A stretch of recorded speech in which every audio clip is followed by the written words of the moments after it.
Hello from Alan Zawson. I'm going to read this article from September 2010, written by John Hoefle of the LaRouche organisation. Now, there are a number of other publications related to Lyndon LaRouche and the LaRouche organisation, the Schiller organisation, etc. But this one I keep coming back to, and it mentions the Inter-Alpha group of banks, and the Inter-Alpha group of banks are connected to Lord Jacob Rothschild. So the basis of banking, central banking, and the banking industry, the banking market, is a live issue at the moment.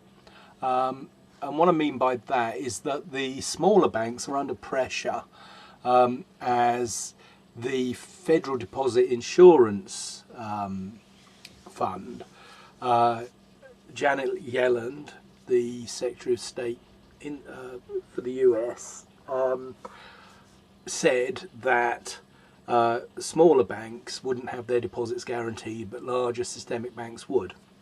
And this idea of centralisation and a cartel of private banks and a central banking cartel monopolising the banking market and turning it into a monopolistic market isn't healthy either for democracy or indeed for business people or independent business people. It tends to favour large corporations. Now, this article, and the reason I'm reading it is that it was in 2010, so after the initial fallout from the 2008 global financial crisis, which started in 2007 and then kept going into 2008, 2009, even in 2010 when the new coalition government came in the United Kingdom. There were austerity measures put in place to deal with the amount of money that was borrowed by the government on behalf of taxpayers to bail out the banks, and then austerity was put into place. Now, at the time all that was happening, the head of Santander Bank, who later became the head of Lloyd's Bank, who's a Portuguese guy, Spanish guy, I think, Asario or whatever, he was interviewed, and in that interview, which is elsewhere on the blog, I'll put it in the description when I put this up, he actually says that it was the right thing to do, bailing out the banks and borrowing this money, but basically people have to start living with them in their means now to pay for it, i.e. austerity has to follow, which it duly did. Now, he went on to, I think it was head Citibank for a while, but resigned. There was some scandal. But the interesting thing is that Santander Bank is one of this Inter-Alpha group of banks. Another one of the Inter-Alpha group of banks, which I mentioned in the blog this morning. I'm just going to go through the blog here just before I read this article, actually, just when I've got this thread going.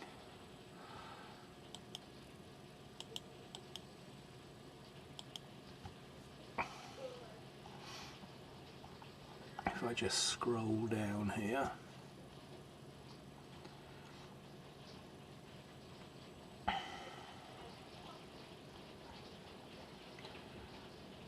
These are the other two LaRouche documents I mentioned. The Great Leap Backward, which was published as a response to the Green New Deal and World Economic Forum, Great Reset stuff. This is an Australian organisation, and this document is about green fascism and the involvement of Prince Philip, now the father of the now King Charles, and their involvement with the World Wildlife Fund, and the connection between organisations they're involved with and eugenics, etc. I digress, but let's just go to the Inter-Alpha group here.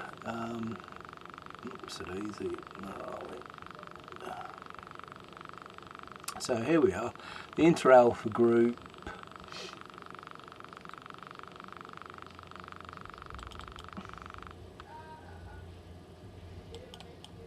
What's happening here?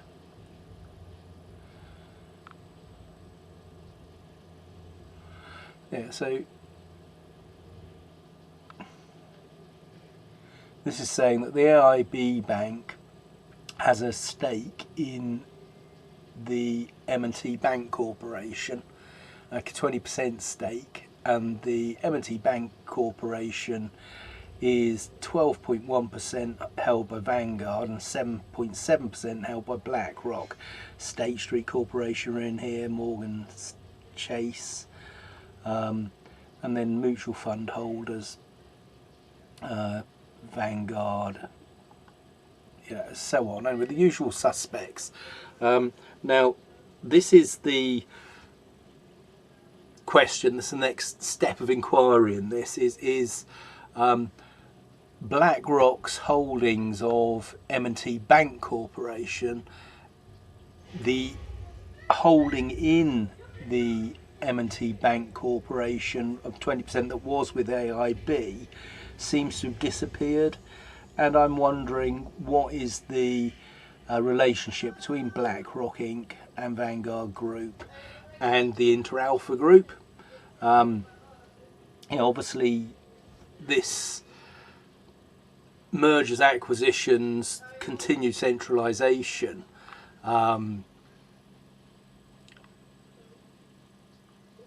this Inter-Alpha Group seems to have dematerialised in a way, but the mechanics of the whole system described in this article, which I'm about to read, still endure. So anyway, without further ado, let's get on and read this. So the Inter-Alpha Group, Nation Killers for Imperial Genocide by John Hoefle. What did not change significantly with that shift from the Mediterranean to the Atlantic was the essential role acquired by Venice. Venice, once established as a power, remained the centre of the organisation of monetary power, which the outer husk of monetarist power, the Anglo-Dutch maritime interest, became the political and military capital of the empire. Venice never gave up that role, it simply transferred some of its functions to the newly constituted London branch, all as a part of the adjustment to the shift from the Mediterranean to the Atlantic field of leading action. Lyndon H, LaRouche Jr. And the quote, that's from The Economic Past is Now Behind Us, Money or Credit, which was in the September 10th issue of the same publication. We're now going to read this article on September 17th, 2010, EIR Economics. The Inter-Alpha Group of banks is an instrument of genocide. It was formed for the explicit purpose of destroying not only the existence but the very concept of national sovereignty, with the United States as its primary target, as a way of permanently reducing the population of the planet. The Inter-Alpha Group has played a crucial role in the destruction of the industrial base of the United States and the subsequent transformation of our economy into a giant and hopelessly bankrupt casino. When that casino imploded in 2007, the Inter-Alpha Group and the forces behind it moved to complete the task of destroying the USA by organising the biggest theft of public money in history via those still continuing unconstitutional and blatantly criminal operations known collectively as the bailout. The result is a nation which is not only unable to meet the physical needs of its people, but is also rapidly destroying its own currency through hyperinflation. In a limited sense, this operation has been a success. The imperial monetary system, mediated through a system of central banks, private banks, financial markets and global cartels, is the leading power on the planet. But in another and very real sense, it has been a colossal failure, because these royally arrogant fools have in destroying nations also destroyed themselves, and set the world on the path towards a new dark age. Their doom is sealed, because only through increasing man's mastery over the universe can this dark age be averted, and in doing that we will create a world that will no longer tolerate the medieval practices of these imperial parasites. They are finished one way or the other. The question is, will the rest of us go down with them? The purpose of this report is to put a spotlight on the Inter-Alpha Group and its controllers, so that we may defeat their evil machinations. You, the reader, will come away with a better understanding of the nature and the mission of the group, why that mission must be defeated, and how we can do it. The solution begins with the reinstatement of Glass-Steagall in the United States and the adoption of the Glass-Steagall principle by other nations, combined with a return to the Bretton Woods system of fixed exchange rates. These two steps will put Inter-Alpha out of business, but they should be accompanied by a third measure, the seizure by the US government of all operations and facilities of the Inter-Alpha Group inside US borders. We are sure that a future Pecora Commission style investigation will find the resultant records quite illuminating, as will a new Nuremberg trial for crimes against humanity. So before we just go into the next paragraph here, let's just read this inset here. So here's Lord Jacob Rothschild, and it says, since 1971, the Inter-Alpha Group of Lord Jacob Rothschild Wright has been the spear point of the British Empire's drive to destroy the United States. Rothschild revealed the mission of the project in 1983, boasting that two broad types of giant institutions, quote, two broad types of giant institutions, the Worldwide Financial Service Company and the International Commercial Bank, with a global trading competence, may converge to form the ultimate, all-powerful, many-headed financial conglomerate. Question mark. Is that what BlackRock and Vanguard Group are? Anyway, and you can see here the Inter-Alpha Group of banks and some names: RBS, Santander, Societe Generale, Commerce Bank, Nordia, Intesa San Paolo, AIB, Banco Espirito Santo, National Bank of Greece, Ing Bank and KBC. So let's just read this next bit now, setting the stage. Although the Inter-Alpha Group was not founded until 1971, the operation which launched it actually began in the latter stages of World War II, once the British Empire realised that Hitler would be defeated. It turned its attention to restoring its former infamous glory. Doing so meant destroying the USA, which under President Franklin Roosevelt fully intended to break up the empire and set its colonies free. As the US was far too strong to take on directly, the empire decided to lure it into committing economic and cultural suicide. This report deals primarily with the financial side of this trap, but the reader should be aware that these financial moves were part of a coordinated assault on the political, cultural, economic and psychological state of the nation, in which all the skills the empire had honed in centuries of subjugating nations and peoples were employed. The goal was to dumb us down, kill our sense of optimism, eradicate our commitment to infrastructure and industry, and make us forget our heritage. Such moves must be done slowly, decade by decade, generation by generation, to avoid triggering a revolution. Today's British Empire is the latest incarnation of a maritime monetary system which has existed since the days of the cult of Apollo and has its immediate origins in a faction fight in Venice in the late 1500s, when the Serenissima Repubblica was a major world power in its own name. The Giovanni or New Venetian party wanted to build up England and the Netherlands as maritime powers based upon the Venetian model, while the Vici, the old Venetian party, wanted to stick with the existing Mediterranean base. The Giovanni began moving northward along the Rhine into Germany, the Low Countries and England, taking with them enormous financial power. Although they often adopted the names and customs of their new locations, they remained Venetian by method and intent. They set up the Bank of Amsterdam, the Dutch East India Company and the British East India Company. The latter eventually took over England to create the British Empire. As with Venice before it, the British Empire is based upon its ability to control monetary flows and manipulate national currencies. That is the basis of its power and of its post-World War II assault on America. Now, just to interject here, I started noticing a few years, 10 years ago, I play the guitar and I noticed quite a lot of hostility from some sort of fellow guitar players when you know, in forums and things, American people that just didn't like English people. And I came to realise that that was because this idea that the British Empire was subverting the American Republic. And of course the Boston Tea Party and all of that stuff, 1776 and what have you. I thought we'd left all that behind us, but you know, apparently not. And of course the other thing is as well is to confuse the people of a nation with its government is not necessarily the best thing to do.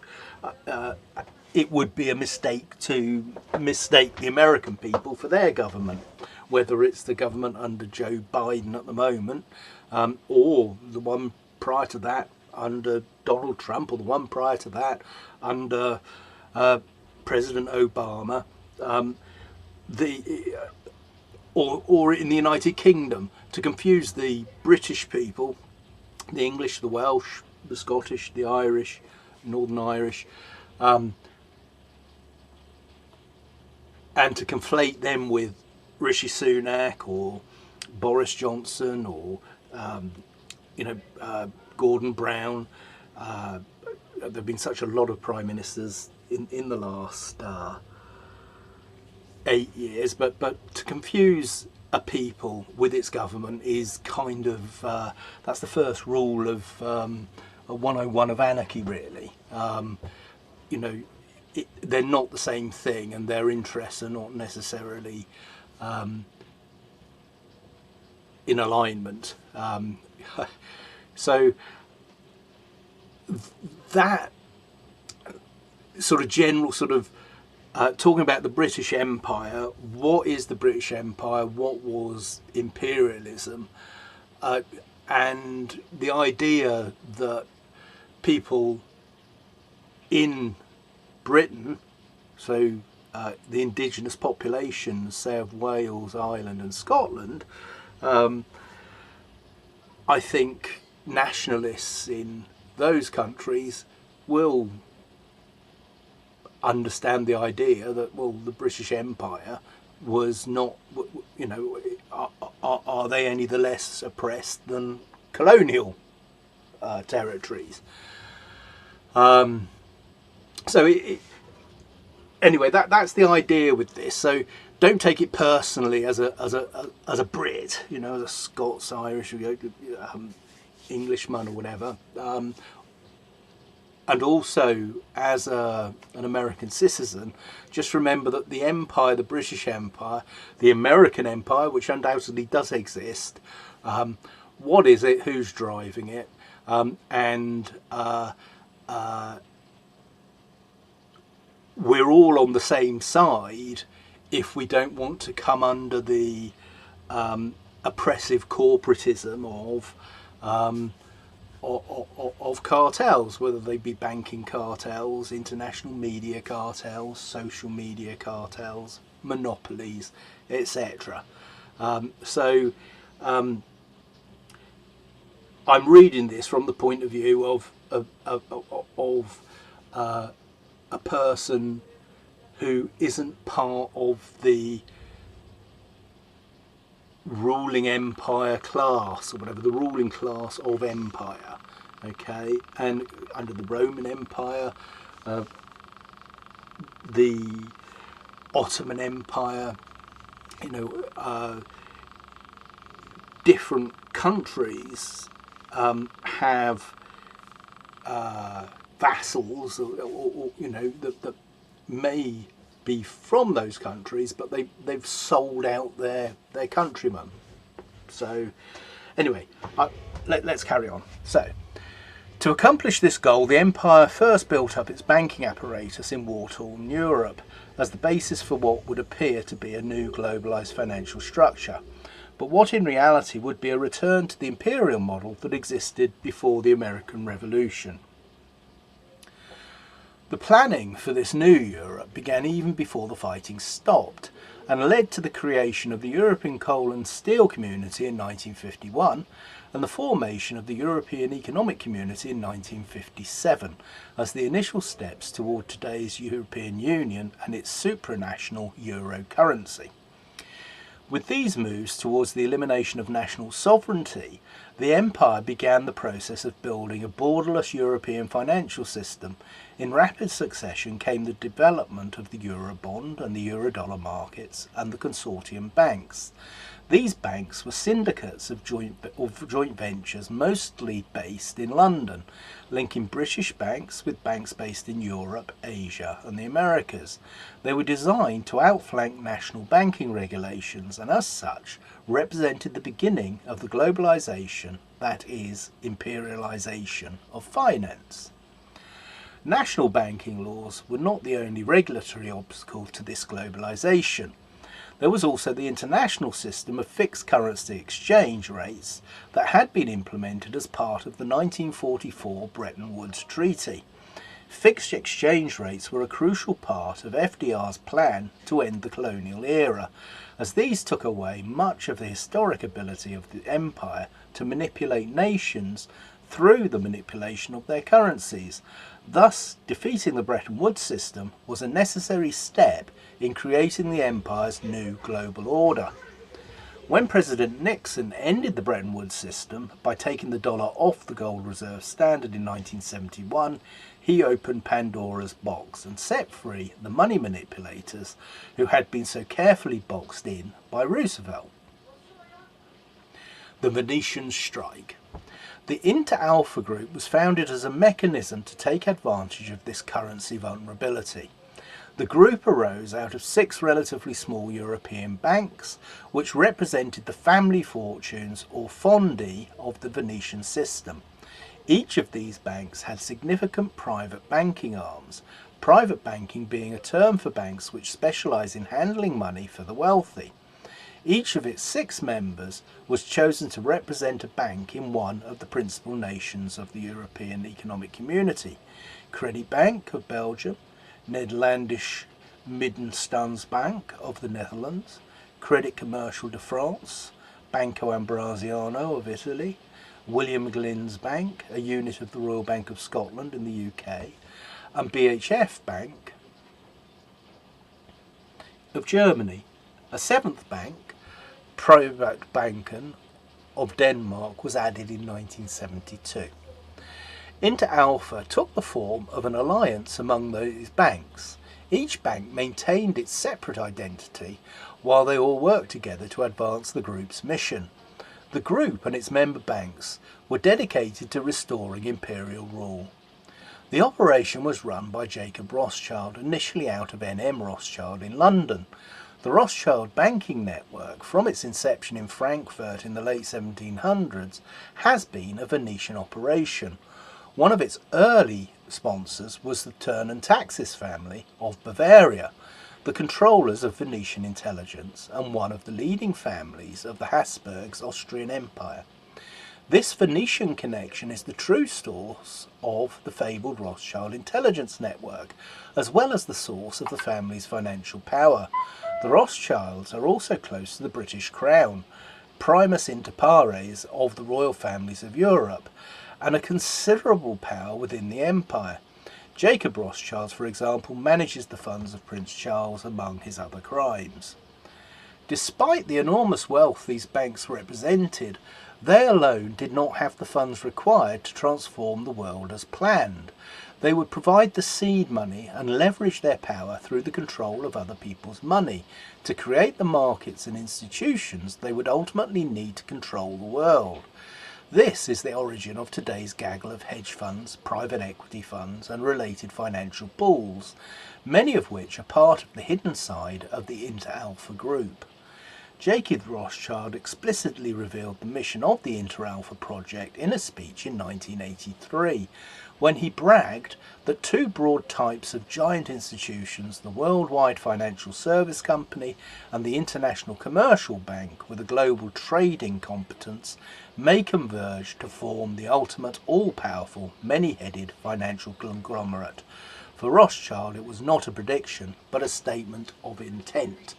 Just to interject here, going direct does seem very much like the coup de grace, the denouement of that strategy.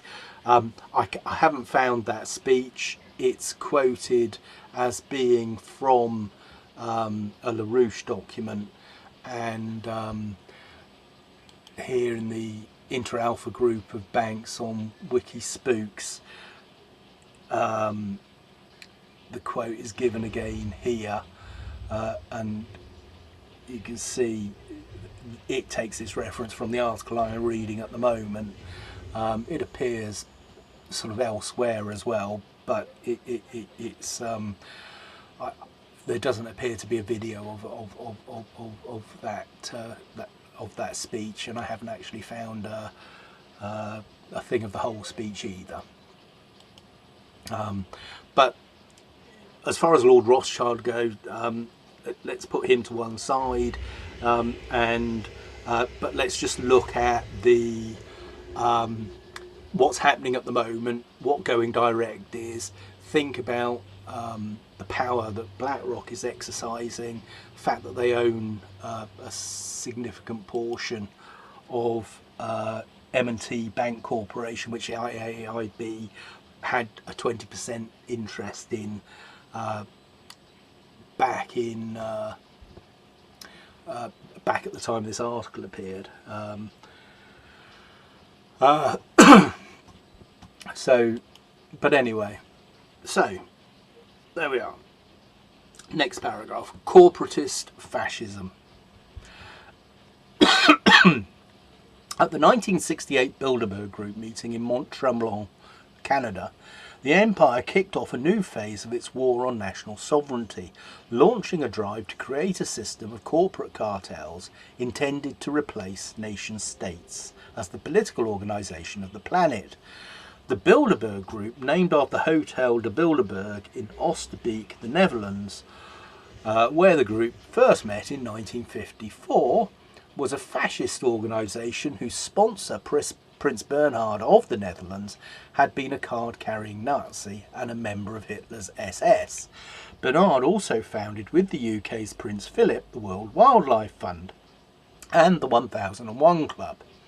The Bilderbergers, as an elite political arm of the empire, represented the same oligarchic system behind the Inter-Alpha group. The new cartel scheme, dubbed the World Company, was introduced by George W. Ball, a senior banker at Lehman Brothers, a top member of the Anglo-American establishment and a member of the Bilderberg Steering Committee. According to Ball, the New World Company would replace the archaic political structure of nation-states with corporations which are far better at efficiently utilising resources. These resources, Ball made clear, belong to the empire, not to the peasants who happen to live atop them, and nations all too often put their own interests ahead of those of the empire, a situation the empire finds intolerable. Just to make sure this message was clear, Ball praised the integration of Europe as a precondition for the success of this world company project, and cited as its model the overlapping sovereignties of the governments of Europe and the House of Rothschild. If that quote does not offend you, reflect upon the concept of sovereignty and why it is vital to the existence of nation-states. A country which shares its sovereignty with a banking house is neither sovereign nor a nation, but instead a colony. At the time of Ball's speech, the creation of these corporate cartels had already begun, with the formation of the early conglomerates, and this process would accelerate in the coming years.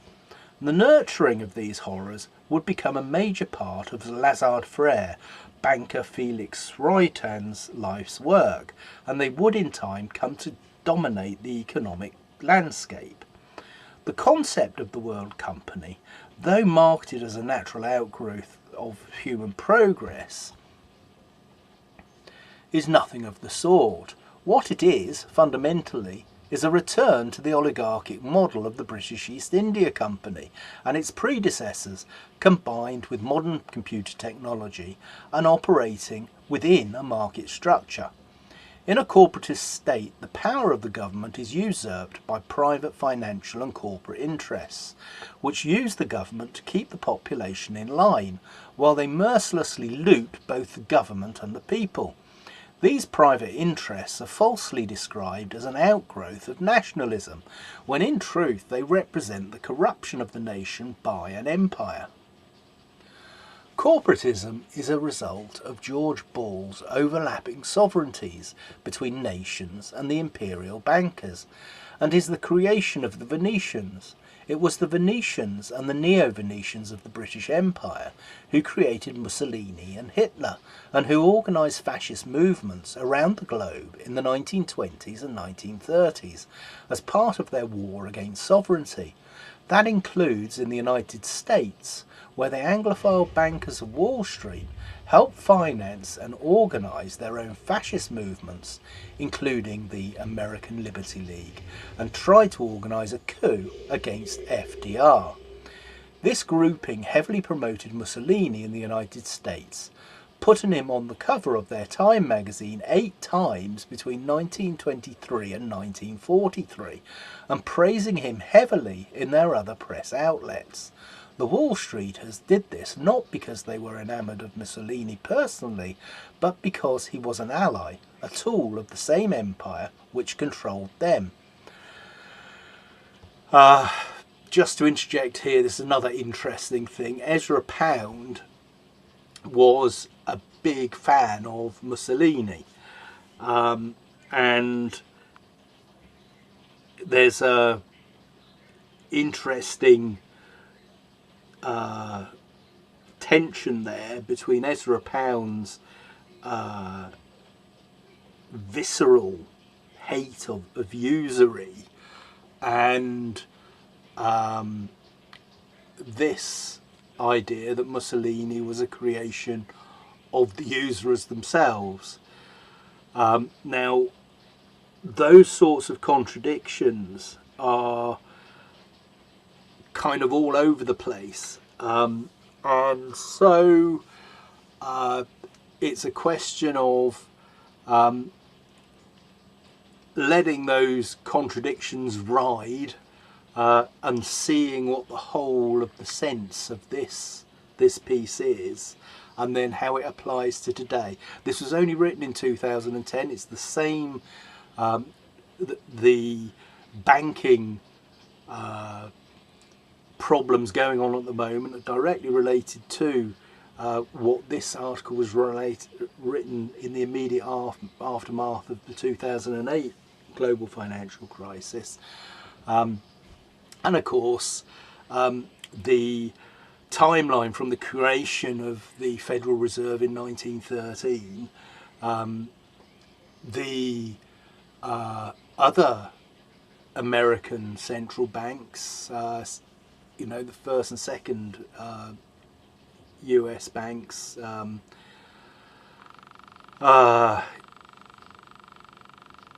all come into play, and of course this tension between the aristocratic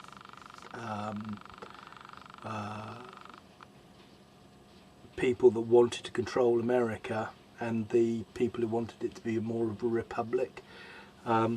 So there are lots of things going on here, so there are bound to be the odd sort of interesting questions, lines of inquiry that you might like to follow up. That the one with pound is an interesting one for me, but anyway, let's so the empire which controlled them. Let's carry on.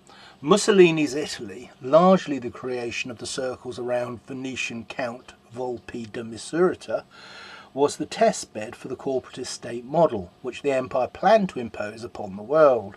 The model for the world company concept at the core of globalization. It was a state dominated by Venetian financier interests and run for their benefit. The similarities with the United States today are not accidental.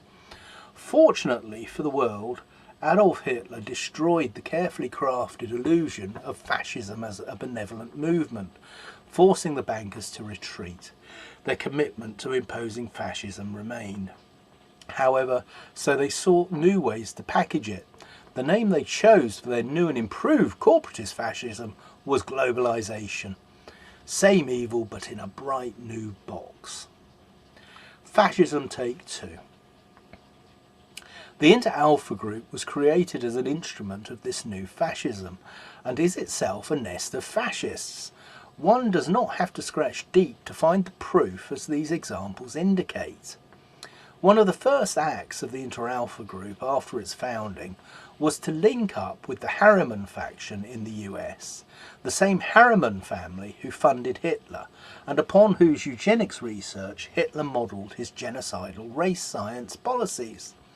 The banks of the Inter-Alpha Group did this by buying a combined 40% interest in Brown Harriman and International Banks, a consortium bank founded in 1968 in London by Brown Brothers Harriman, London, Merchant Dope Bank, Robert Fleming and Co, and Suez of France.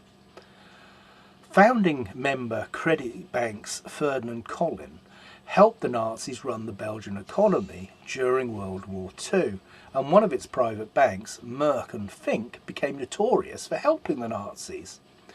BHF Bank, the German founding member of the group, which traces its roots to the Rothschild-founded Frankfurter Bank, was headed in the 1920s by Otto Giedels, who was a good friend of both Reichsbank head and Nazi economist minister Helmer Schacht, and the Hitler financing chief of the Bank of England, Montague Norman. Giedels was deployed to the US in 1939 to the syndicist French fascist Lazard Bank to handle the oligarchic gold fleeing Europe. Lazard, as we have indicated previously, has played a particularly nasty role in this imperial fascist plot, and is part of what we consider the hidden side of the Inter-Alpha Group.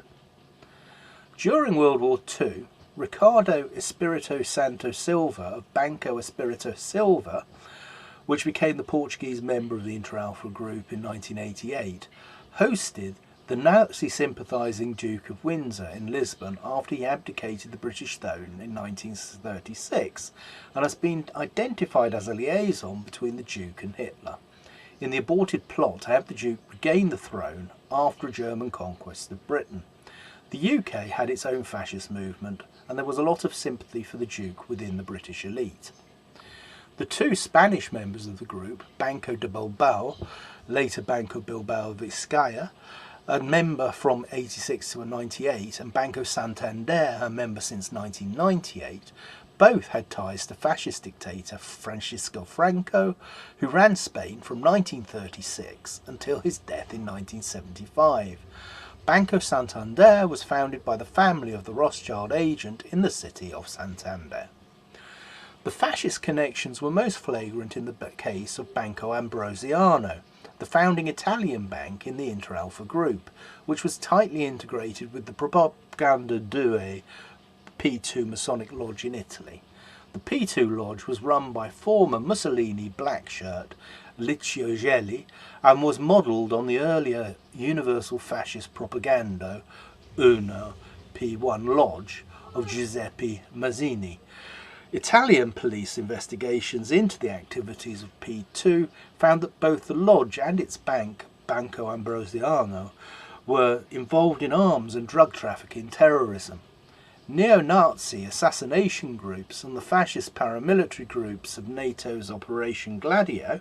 Control over P2 was exercised through the Alpina Lodge of Switzerland, the Monte Carlo Lodge, and ultimately the Mother Lodge, the United Grand Lodge of England, headed at the time by HRH Prince Edward, Duke of Kent, of the British royal family. The Alpina Lodge is interesting in its own right. Its members include Gelli, confessed British agent and US Secretary of State Henry Kissinger, and Club of Rome founder Aurelio Pesci. Although he was on the payroll of Banco Ambrosiano, Pesci is rightly more infamous as a genocidalist than a banker. His Club of Rome provided the intellectual foundation for the empire's genocide program worldwide by conducting mass propaganda for the fraudulent limits to growth doctrine. Pesci was the key initiator of the International Institute for Applied Systems Analysis, headquartered in Luxembourg, Austria, whose mission was to propagate the Club of Rome's program under scientific veneer, provided by Bertrand Russell's Cambridge Systems Analysis Group. IIASA aimed especially at poisoning strategic thinking in the United States and Russia, becoming a major Anglo-Venetian intelligence channel into the Soviet Union and post-Soviet Russia.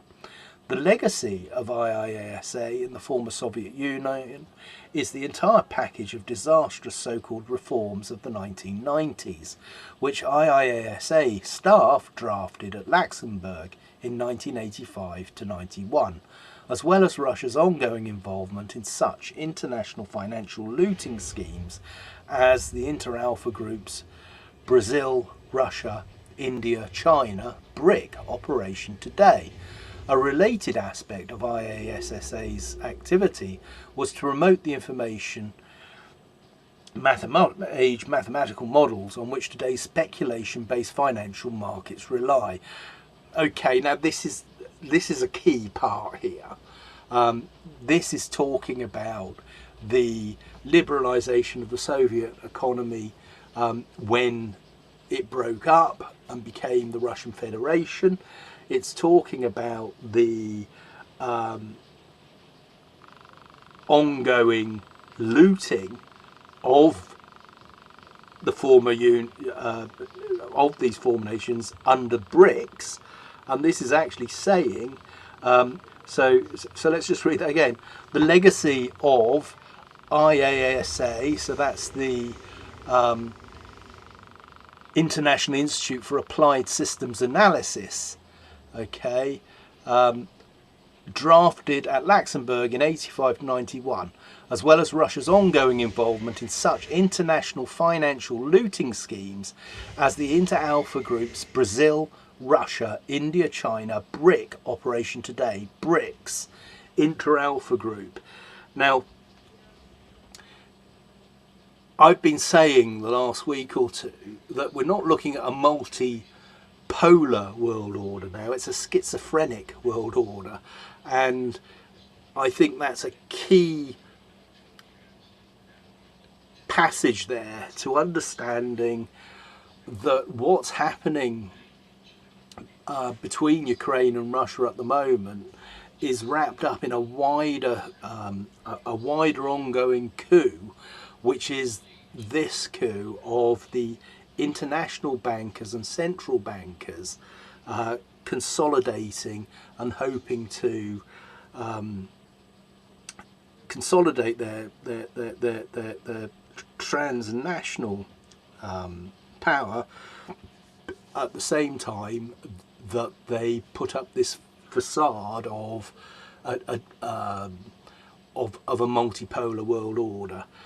Behind that multipolar narrative, there's still this drive for a one world central bank currency, central bank digital currency, which controls all of the other excuses given in narratives for rationing and austerity and squeezing the last drop of labour for the least amount of rations from the serfs underneath this imperial system.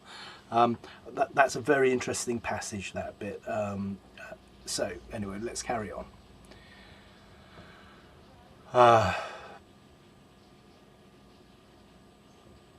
As well as Russia's ongoing involvement in such international financial looting schemes as the Inter-Alpha Group's Brazil, Russia, India, China BRIC operation today. Target United States. When the Nixon administration ended the Bretton Woods system of fixed exchange rates in 1971, a move which itself was the result of a British manipulation, the empire was ready to begin its financial assault on the United States. The imperial termites had already started their attack on the foundations of the nation. Lazard's Felix, the fascist Reuton, was busy setting the stage for the rise of the traders of Wall Street, and the economic hitman, process described by John Perkins, was well underway. Process described by John Perkins was well underway. While these changes were occurring in the US, the British were organising the 1973 Arab-Israeli War, out of which emerged the spot market in oil. The spot market allowed the imperial manipulators to jack up the price of oil at will, and they did, resulting in a huge and growing pool of petrodollars in European banks. These petrodollars, along with the proceeds from the empire's dope trade, provided an enormous supply of other people's money to fund the world company globalization takeover of the US and the world. As the markets grew, the traders assumed increasing power at the investment banks of Wall Street and began pushing aside the white shoe bankers who had previously dominated the business. Wall Street was slowly transformed from an exclusive club of Ivy League thieves into a dog-eat-dog world where profits counted more than breeding. In the old days, the investment bankers ripped off their customers according to a code of sorts and were careful to preserve their best relationships by not stealing too blatantly. But in the trading era, that connection began to break as the stealing shifted from direct customer relationships to the more anonymous and depersonalized markets. Wall Street was slowly turned into a giant casino where everyone gambled. Math and computer wizards were brought in to devise new trading strategies, and the whole market became a giant computer game which did enormous damage before it ultimately blew up. By the end of the 1970s, the American industrial economy was on the ropes. The interest rate hikes by the Federal Reserve under Paul Volcker made it almost impossible for industrial companies to expand, giving the advantage to the dope and petrodollar crowd to move in and begin buying up America at pennies on the dollar. This assault accelerated during the 1980s at the behest of the bankers. Congress passed law after law dismantling the regulatory protections put in place by FDR. The savings and loans were opened up for looting, the hot money boys moved in, and within a few years had destroyed the most stable part of the US banking system. Much of the funding for the takedown of the saving and loans came from the junk bond market, dominated by the Rothschild-Morgan-linked Drexel Burnham Lambert, which had access to a steady stream of dope money. The junk bonds also funded a wave of corporate raiders who not only took over a number of big companies but sent many of the rest fleeing into the arms of the investment banks for protection. The investment banks, led by Lazard and its peers, organised an orgy of mergers, taking advantage of their access to hot money to create even bigger corporations and ever more concentrated industries required to assemble the global cartels. "Step into my parlour," said the spider to the fly. The stock market crash of 1987 was a turning point. The new Fed chairman, Alan Greenspan, responded by launching the biggest bubble of all time, the derivatives markets. By the end of the decade, only derivatives, accounting fraud and a deliberate blind eye from the regulators kept the US banking system from crashing. For the Inter-Alpha Group and its controllers, it was all according to the plan. Inter-Alpha grows. In this environment, the Inter-Alpha group began to expand. Membership in the group had not changed from 73 until 1982, when Banco Ambrosiano failed in the wake of Italian investigations into its connections to the P2 Lodge. A minor change occurred in 1985 when Williams and Glyn's Bank was absorbed into the Royal Bank of Scotland, giving RBS membership in its own name, but European banking would change dramatically in 1986, and Inter-Alpha would be right in the middle of it. Globalisation took a major step forward in 1986 with the Big Bang, deregulation of financial markets in the City of London. Having launched the casino in New York during the 1970s, the empire decided to bring it home to London and turn the city into the new centre of the global derivative scheme. The banks of the US and Europe would flock to London, where the rules were looser and the regulators friendly. Even more than before, London became the financial centre of Europe and the centre of globalisation. The Inter-Alpha group took full advantage of the changes, adding 4 banks between 86 and 89, and even more in the 1990s. San Polo di Torino and Banco de Bilbao joined in 1986, the former filling the slot vacated by Banco Ambrosiano, and the latter becoming the first Spanish member. A couple of years later, in 1988, the group got its first Portuguese member, Banco Espírito Santo. AIB, nay Allied Irish Bank, joined in 1989. The National Bank of Greece joined in 1990, followed by Nordbanken of Sweden in 1995 and Merita Bank of Finland in 1997. Banco de Bilbao, by then Banco Bilbao Vizcaya, left in 1998 and was immediately replaced by Banco Santander. In addition, the Inter-Alpha banks were rapidly expanding in their home markets, becoming larger through a series of mergers. Nederlandisch Middenbank became International Nederlanden Group, ING. Privatbanken, Nordbanken and Merita engaged in a series of mergers producing Nordea. Credit Bank morphed into KBC Group. San Polo di Torino became Intesa San Paolo, and Banco Santander gobbled up several Spanish rivals.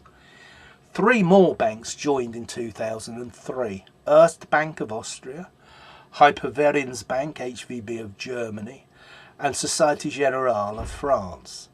HVB replaced founding member BHF, which had been bought by ING, and Société Générale replaced founding member Crédit Commercial de France, which had been acquired by HSBC.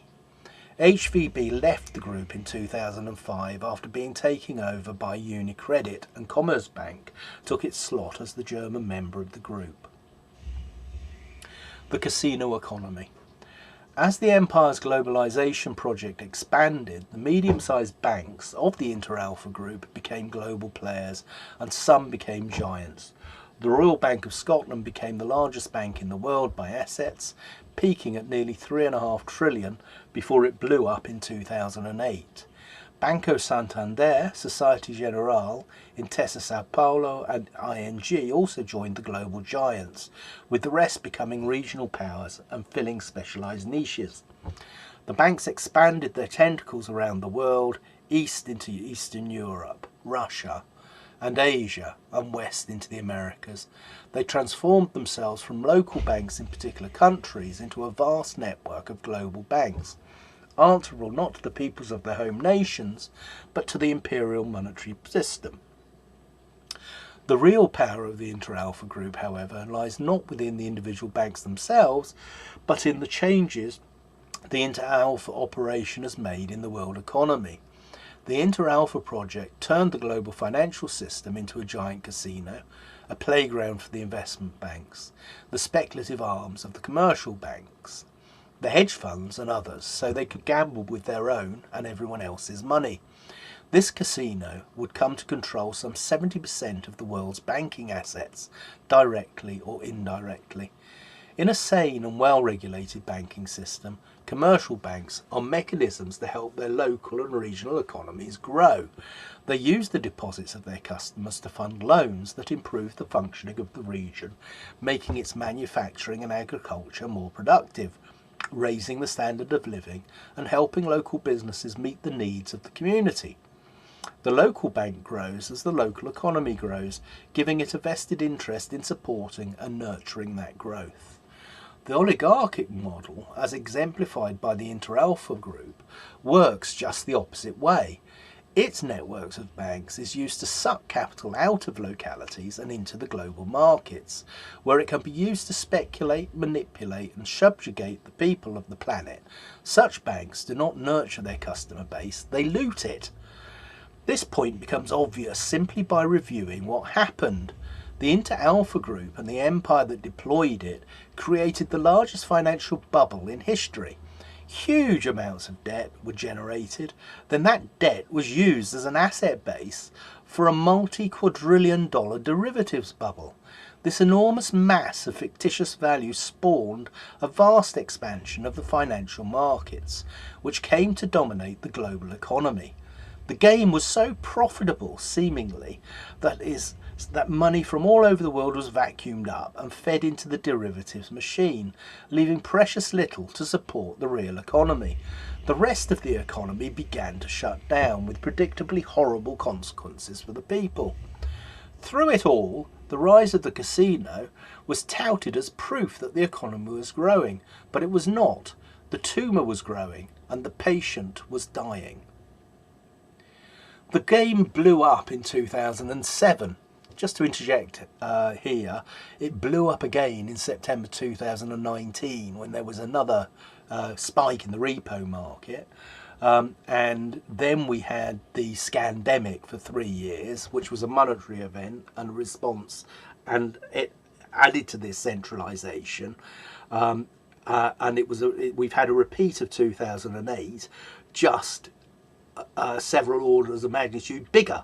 And where we currently are right now is the attempted austerity to lock in those gains through the central bank digital currency system and this schizophrenic fraud of what they're calling the multipolar world order, which is nothing of the sort. There's still the financial oligarch at the centre of this web, and they've just got the spider to spin different colours, and whether that will be 2 or 3 different teams, in effect it's a Premier League into which none of the regional players get to play. This article I think is very good. It puts a lot of things into a framework which has it all becoming clear, particularly the stuff about the BRICS banks. I think that's very, very important. So where are we? The gamble blew up in 2007. In a sense, it choked on its own success, the looting growing to a point where a failing economy could no longer support it. The bankers tried desperately to paint this as a subprime crisis caused by deadbeat homeowners and a liquidity crisis caused by unnecessarily panicked investors. But what it really was the collapse of the derivatives-led global pyramid scheme run by and through the Inter-Alpha Group. Although the bankers and the fools such as Sir Alan Greenspan have told everyone who would listen that no one could have seen this crisis coming, it was in fact entirely predictable. Lyndon LaRouche issued repeated warnings that the global economy was on a course for catastrophe and launched a campaign against derivatives in 1993. Our warnings were picked up by the then House Banking Committee Chairman Henry B. Gonzalez, Democrat, Texas, who summoned this author to testify before his committee that same year.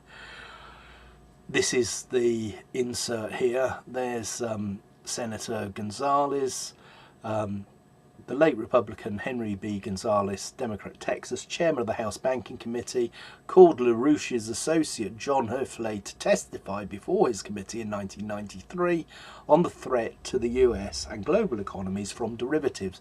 Gonzalez is shown here testifying before the Senate hearing in 1992. Despite this opposition, the derivatives game not only continued but accelerated.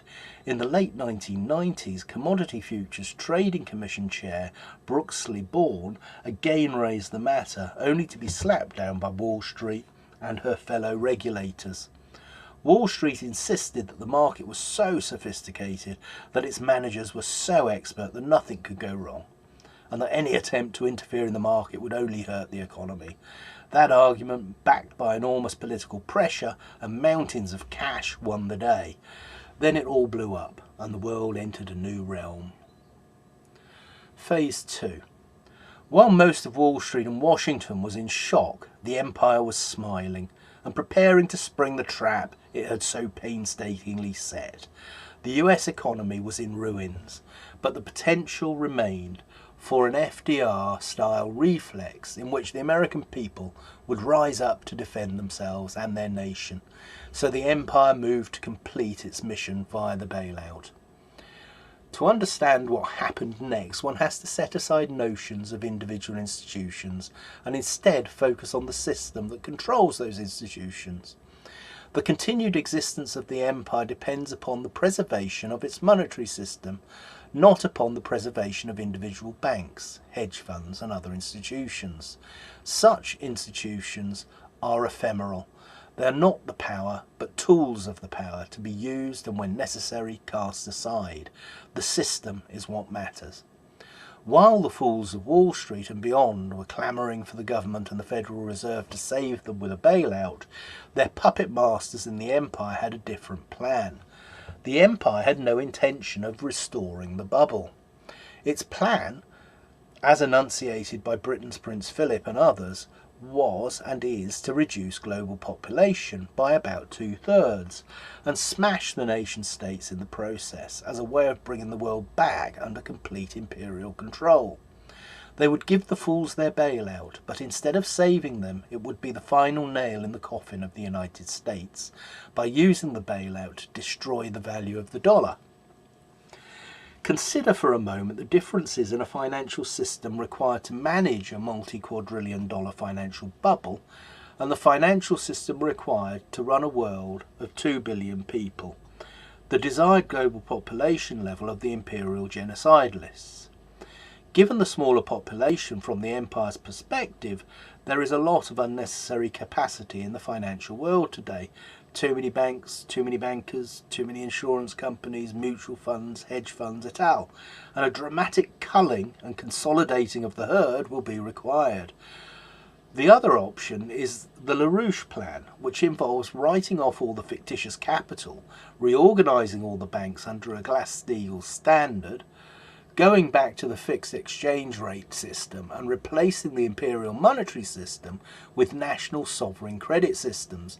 That also defines a far different financial system, one dominated by highly regulated commercial banks and an orientation towards production instead of speculation.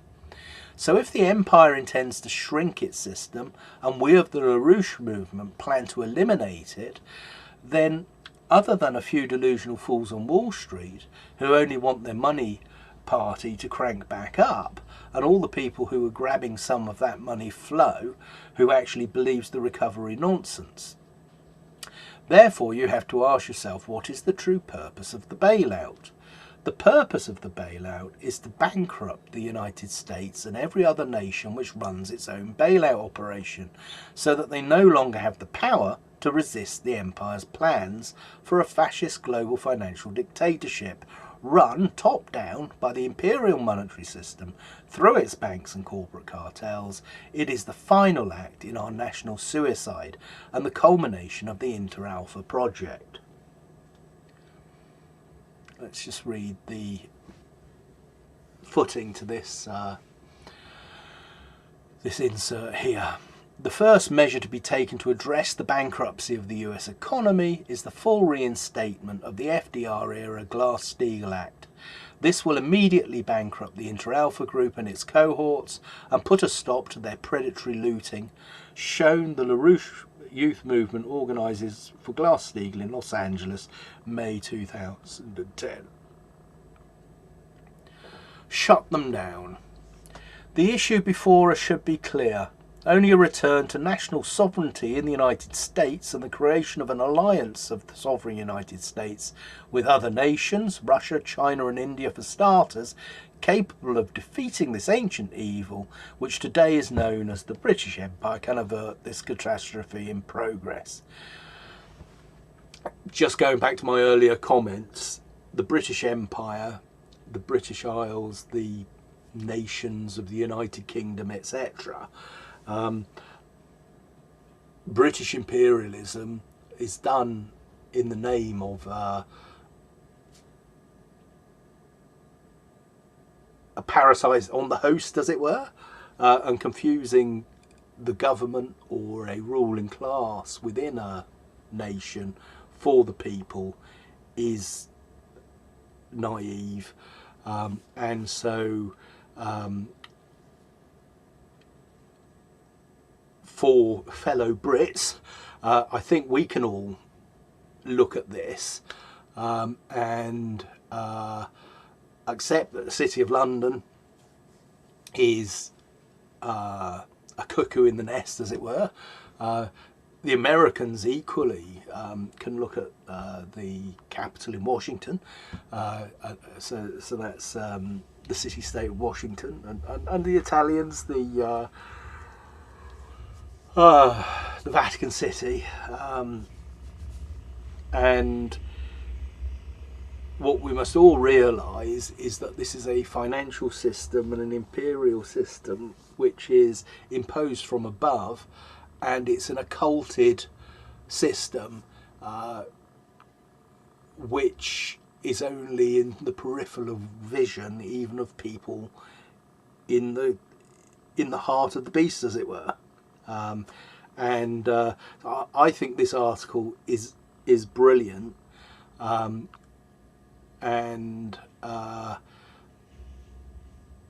so I'm just going to make that comment and then just read the last few paragraphs. We should begin with Glass-Steagall and the related correctives proposed by LaRouche, which will immediately bankrupt the Inter-Alpha Group and its peers and put a stop to their predatory actions.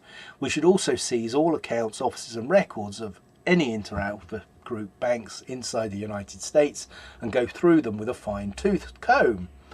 These are necessary steps, as are the rest of the measures in the LaRouche plan, but they're not in and of themselves all that is needed. We must also devote considerable attention to understanding and correcting the flaws within us that enable the Inter-Alpha Group and its Anglo-Venetian controllers to play us like a drum, luring us into destroying the most productive economy the world had ever seen and turning our nation over to that bunch of crazy greedy parasites on Wall Street. The con men understand that you can't cheat an honest man, so they look for people who are desperate, greedy, willing to succumb to the lure of something for nothing. They corrupt you into joining their scheme, and only after it is over do you realise that you were the patsy. This, in essence, was what was done to us. The con was global, aided by all the tools and tricks of the empire, but at its root, we were as a nation conned. We will have more to say about the Inter-Alpha Group as we go along. This report is but an overview, which by its nature leaves out many significant elements. Still, the nature of this criminal enterprise and of its anti-human mission has now been revealed, and that is the first step towards cleaning it all up. This report draws upon the work of a number of EIR researchers, including Dean Andromedus, Alan Douglas, Rachel Douglas, Roger Moore and Scott Thompson, and its author, as I said at the beginning, is John Hoefle, an associate of the LaRouche Group, and that was written on September the 17th 2010. So before signing off, what I'm going to do is I'm just going to run through my blog this morning. And this is a picture of Major Douglas here, the founder of the social credit movement, and I'm going to read this meme here. The critical moment. The outstanding fact in regard to the existing situation in the world at the present time is that it is unstable. The breakup of the present financial and social system is certain. A comparatively short period will probably serve to decide whether we are to master the mighty economic and social machine that we have created, or whether it is to master us. And during that period, a small impetus from a body of men who know what to do and how to do it may make the difference between yet one more retreat into the dark ages, or the emergence into the full light of day of such splendour as we can at present only envisage dimly. Now that was written in the 1930s, and it applies equally well to today. It would have applied equally well to 2010 when that John Hoefle article was written. So here we have Gonzalo Lira, who is covering the Ukraine conflict and the de-dollarization thing. Now on this BRICS, de-dollarization, gold standard, etc. Let's just go back and just read that very telling link part of this article.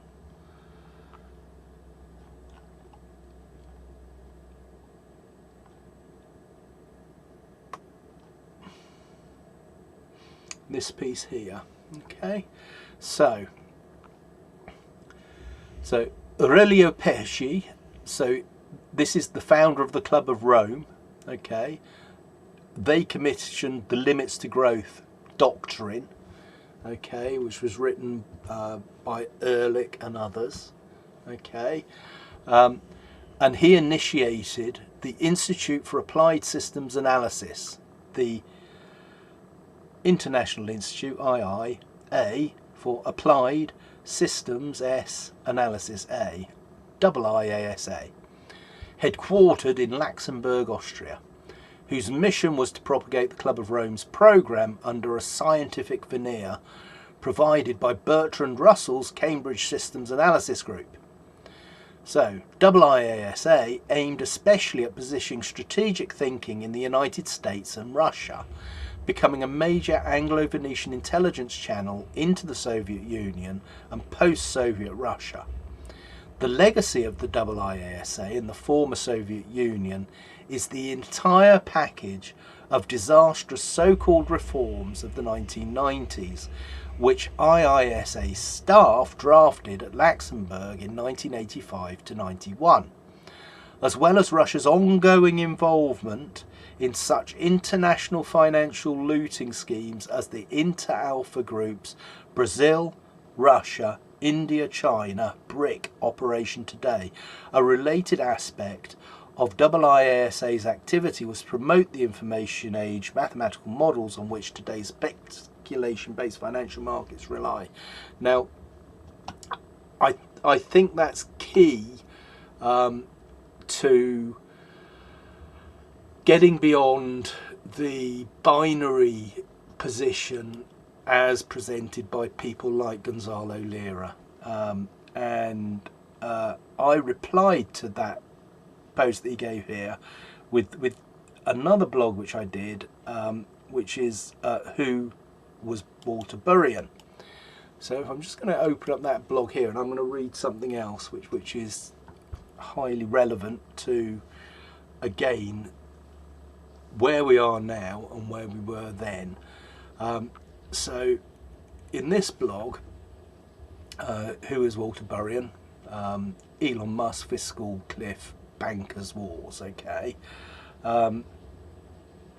There's a post by a guy called Keith Gardner, which I found on the Real Currencies blog, and it's talking about the gold standard. A guy called Lewis Lim, and it asks the question, who is Peter Thiel? Well, Peter Thiel is on the Bilderberg steering committee, etc.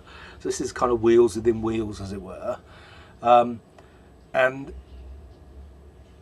This was an article written in 2007, so this predates by 3 years what we've just been reading by John Hoefle, and this is by Walter Burrian, or bits that I put into this blog. So let's just read this. So, The Rock Thrown in the Pond, Who Profits? By Walter Burrian, 15th of September 2007. When the US went off the gold and silver standard in 1963, about the year 1971, the central banks, of which the facets are the insurance and brokerage companies, and the world power players, the cabal, started buying up as much of the gold they could get their hands on average 150 tonnes per month over the next 40 years, it was in their interest to use the derivatives market to keep the price low so they could buy the physical gold with the least amount of dollars used. In 74 and 79 they flexed their muscles by playing on that ever-proven age-old technique for conversion of wealth from others into their pockets with a run towards $1,000 gold, $2 gas, $50 silver and 21% interest rates. It worked grandly. Pure control, pure manipulation, pure conversion. Most of the population got screwed as prices went up and then came crashing down, with their partner in crime, the syndicated media controllers and key players with US federal and local government. They were able to convert a big piece of the pie into their hands. Come 2001, the move goes into play for the big and final conversion for unified one world order control, but with a slightly different twist. This time it should be called the promoted false flag conversion technique. The circumstances didn't require another world war, just the implication of one. People are creatures of habit. People have been conditioned into chasing after dollars, and in fact, by the controllers, playing on the people's own greed and barraging them with non-stop commercial programming, many of the people have turned their back on their country, families, friends and neighbours as they, through conditioned reflex response, acted towards chasing after those dollars as conversion from the public's own wealth funneled straight into the syndicate's pocket took place. There is a real world war going on. It has nothing to do with the common applied terms of war as we have been conditioned to know, of bombs, bullets and death therefrom. It is a war of population control and management. What are the objectives of this war of the controllers? Final Jeopardy question. Tick, tick, tick. Final answer. Population management and control, where the end result is an ongoing conversion of wealth in place, whereby the population is managed as a productivity unit, with most of that productivity going to the hands of the controllers. Nothing new here. That game plan has been in effect from before the times of the Egyptian pharaohs. To the cabal, it doesn't really matter if the conversion takes place during peaceful times, brutality by conventional war, or under democracy, communism, fascism, or forced or voluntary servitude. All that matters is that the conversion takes place. When you look at world events to understand what is going on, all you have to do is ask yourself, who benefits?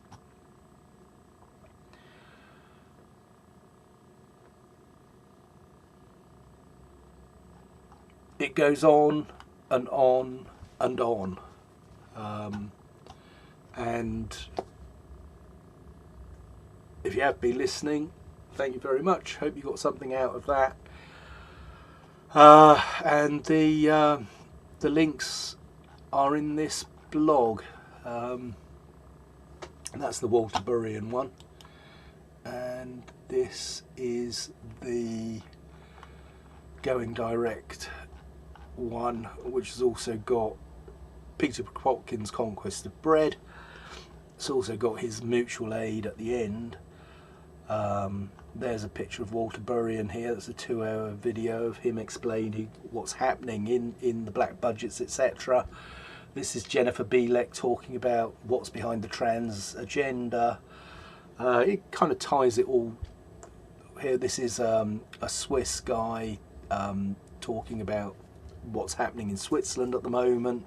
This was a hit piece on Switzerland by Gabriel Gatehouse. You'll find in this blog interesting videos of him with Poroshenko in Ukraine. So, you know, what's going on in Ukraine at the moment does have roots going way back into the 2014, the run up to 2014 and before then.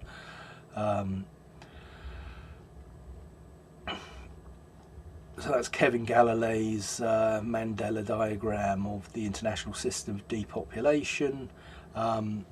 When you get up to speed, and if you've been paying attention to what's been happening in the post-scandemic revelations of vaccine non-efficacy, a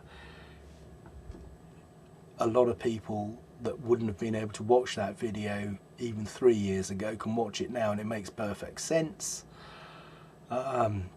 This one's from even further back. It's Michael Kaufman's talk on the plan to rule the world, smart thing. Is a carbon currency the end game? And it most certainly is. Aadhaar, various, there was a shocking case recently where someone's Aadhaar ration card wasn't working and a child died of starvation, malnourishment basically. Vandana Shiva has got the dirt on Bill Gates. She actually appears, she's interviewed in David Malone's Icon Earth film. There's a link further down here to a blog I did on his The Far Side 30th anniversary of Horizon thing, but Icon Earth has Vandana Shiva interviewed in it. The Dimming, that's about geoengineering. Black Guelph affiliated intelligence, that's all to do with Venetians and all the rest of it, the black nobility and all this sort of thing. It kind of all, it's just another word for a faction in the ruling class. The enabling act of Hitler and what the WHO are doing, the World Health Organization, this pandemic treaty. It's on the Slog talking about King Charles, and it's a royal knockout. It's definitely worth a read. That difference between a free trade and a free market, Carey's American system, which is something which the LaRouche organisation is kind of built on, which is kind of like a limited form of protectionism to have energy, food, manufacturing security at home and trading surpluses and having a credit rather than debt system, etc. And then here's the link to what I've just been reading. So that's the Inter-Alpha Group Nation Killers for Imperial Genocide. It's a review I did of a book by King Carey called The Economic Superorganism, which is an apologetic for the imperial system. This is Joel Kotkin's book, Warning to the Global Middle Class, Feudalism, return to that, Despotism. So that was made post Second World War, when the monopolies were brought in hand with what was known as the antitrust legislations, the Sherman Act, etc. So as well as Glass-Steagall and the Bretton Woods system, there was a system to bring under control the would-be new feudal masters, as it were. This is an excellent publication by LaRouche Group called The Great Leap Backward. Definitely worth a read, downloadable from that link. And this is from a organisation, CEC in Australia, who were demonised and called all sorts of names and all the rest of it. But this is quite a long article that goes into green fascism, the Milner Group, Round Circle, a lot of stuff you find in Tragedy and Hope, the Carol Quigley book, but with a, you know, this has more of an edge on it, which, you know, I don't necessarily agree with everything it says, or something, but basically the core of it has got the framework of exactly what's going on, and so of course answers then to a diagnosed problem. How we all choose then to deal with it, that requires a discussion, and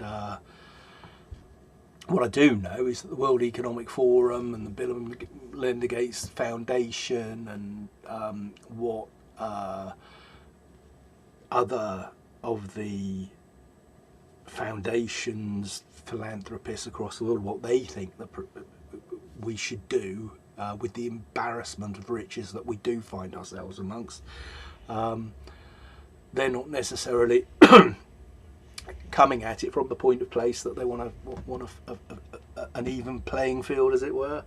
My favourite quote on that is the Jean Colvin quote that the poor must be kept poor so they remain obedient, which is in the Stephen Zarlenga's book, which is called The Lost History of Money.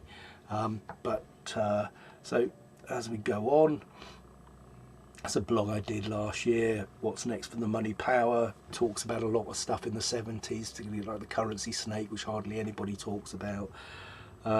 Ian Davis's excellent 2 articles on central bank digital currencies, which fit into that overall framework of the John Hoefle article.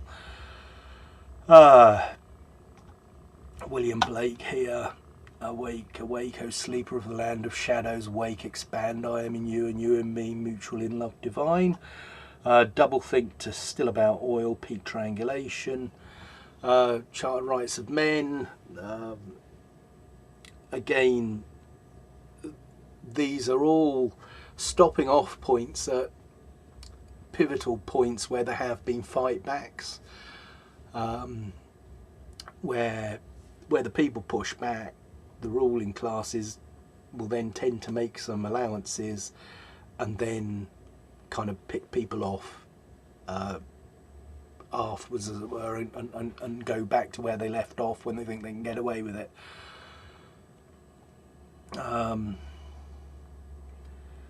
There's Popkins' mutual aid, and The Conquest of Dough is a half-written, half-finished novel which I've been writing, and I've put in the introduction and the second chapter at the end of this blog. The whole of the introduction's at the end of this this blog that I did yesterday. So I'm just going to round off with the beginning of the introduction. The Conquest of Dough. The wise king said, a word fitly spoken is like apples of gold in vessels of silver. Proverbs 25:11. Hear the explanation of what he said. The word maskioth, the Hebrew equivalent for vessels, denotes filigree network, things in which there are very small apertures, such as are frequently wrought by silversmiths. They're called in Hebrew maskioth, transpicuous, from the verb saka, he saw, a root which occurs also in the Targum of onkelos. Between the eye penetrates through them. Thus Solomon meant to say, just as apples of gold in silver filigree with small apertures, so is a word fitly spoken. Maimonides, a guide for the perplexed. Introduction. As the low-hanging fruit rots, the true believers and credulous continued to grasp at the unseen upper branches of the tree of myth and ideology, clutching further and stretching longer, extending their reach by any means, even means unimaginable to anyone but the desperate and deluded. They knew that the golden apple, no one had ever seen or produced evidence of its existence, was there, just beyond their furthest reach, just out of sight of their keenest glance.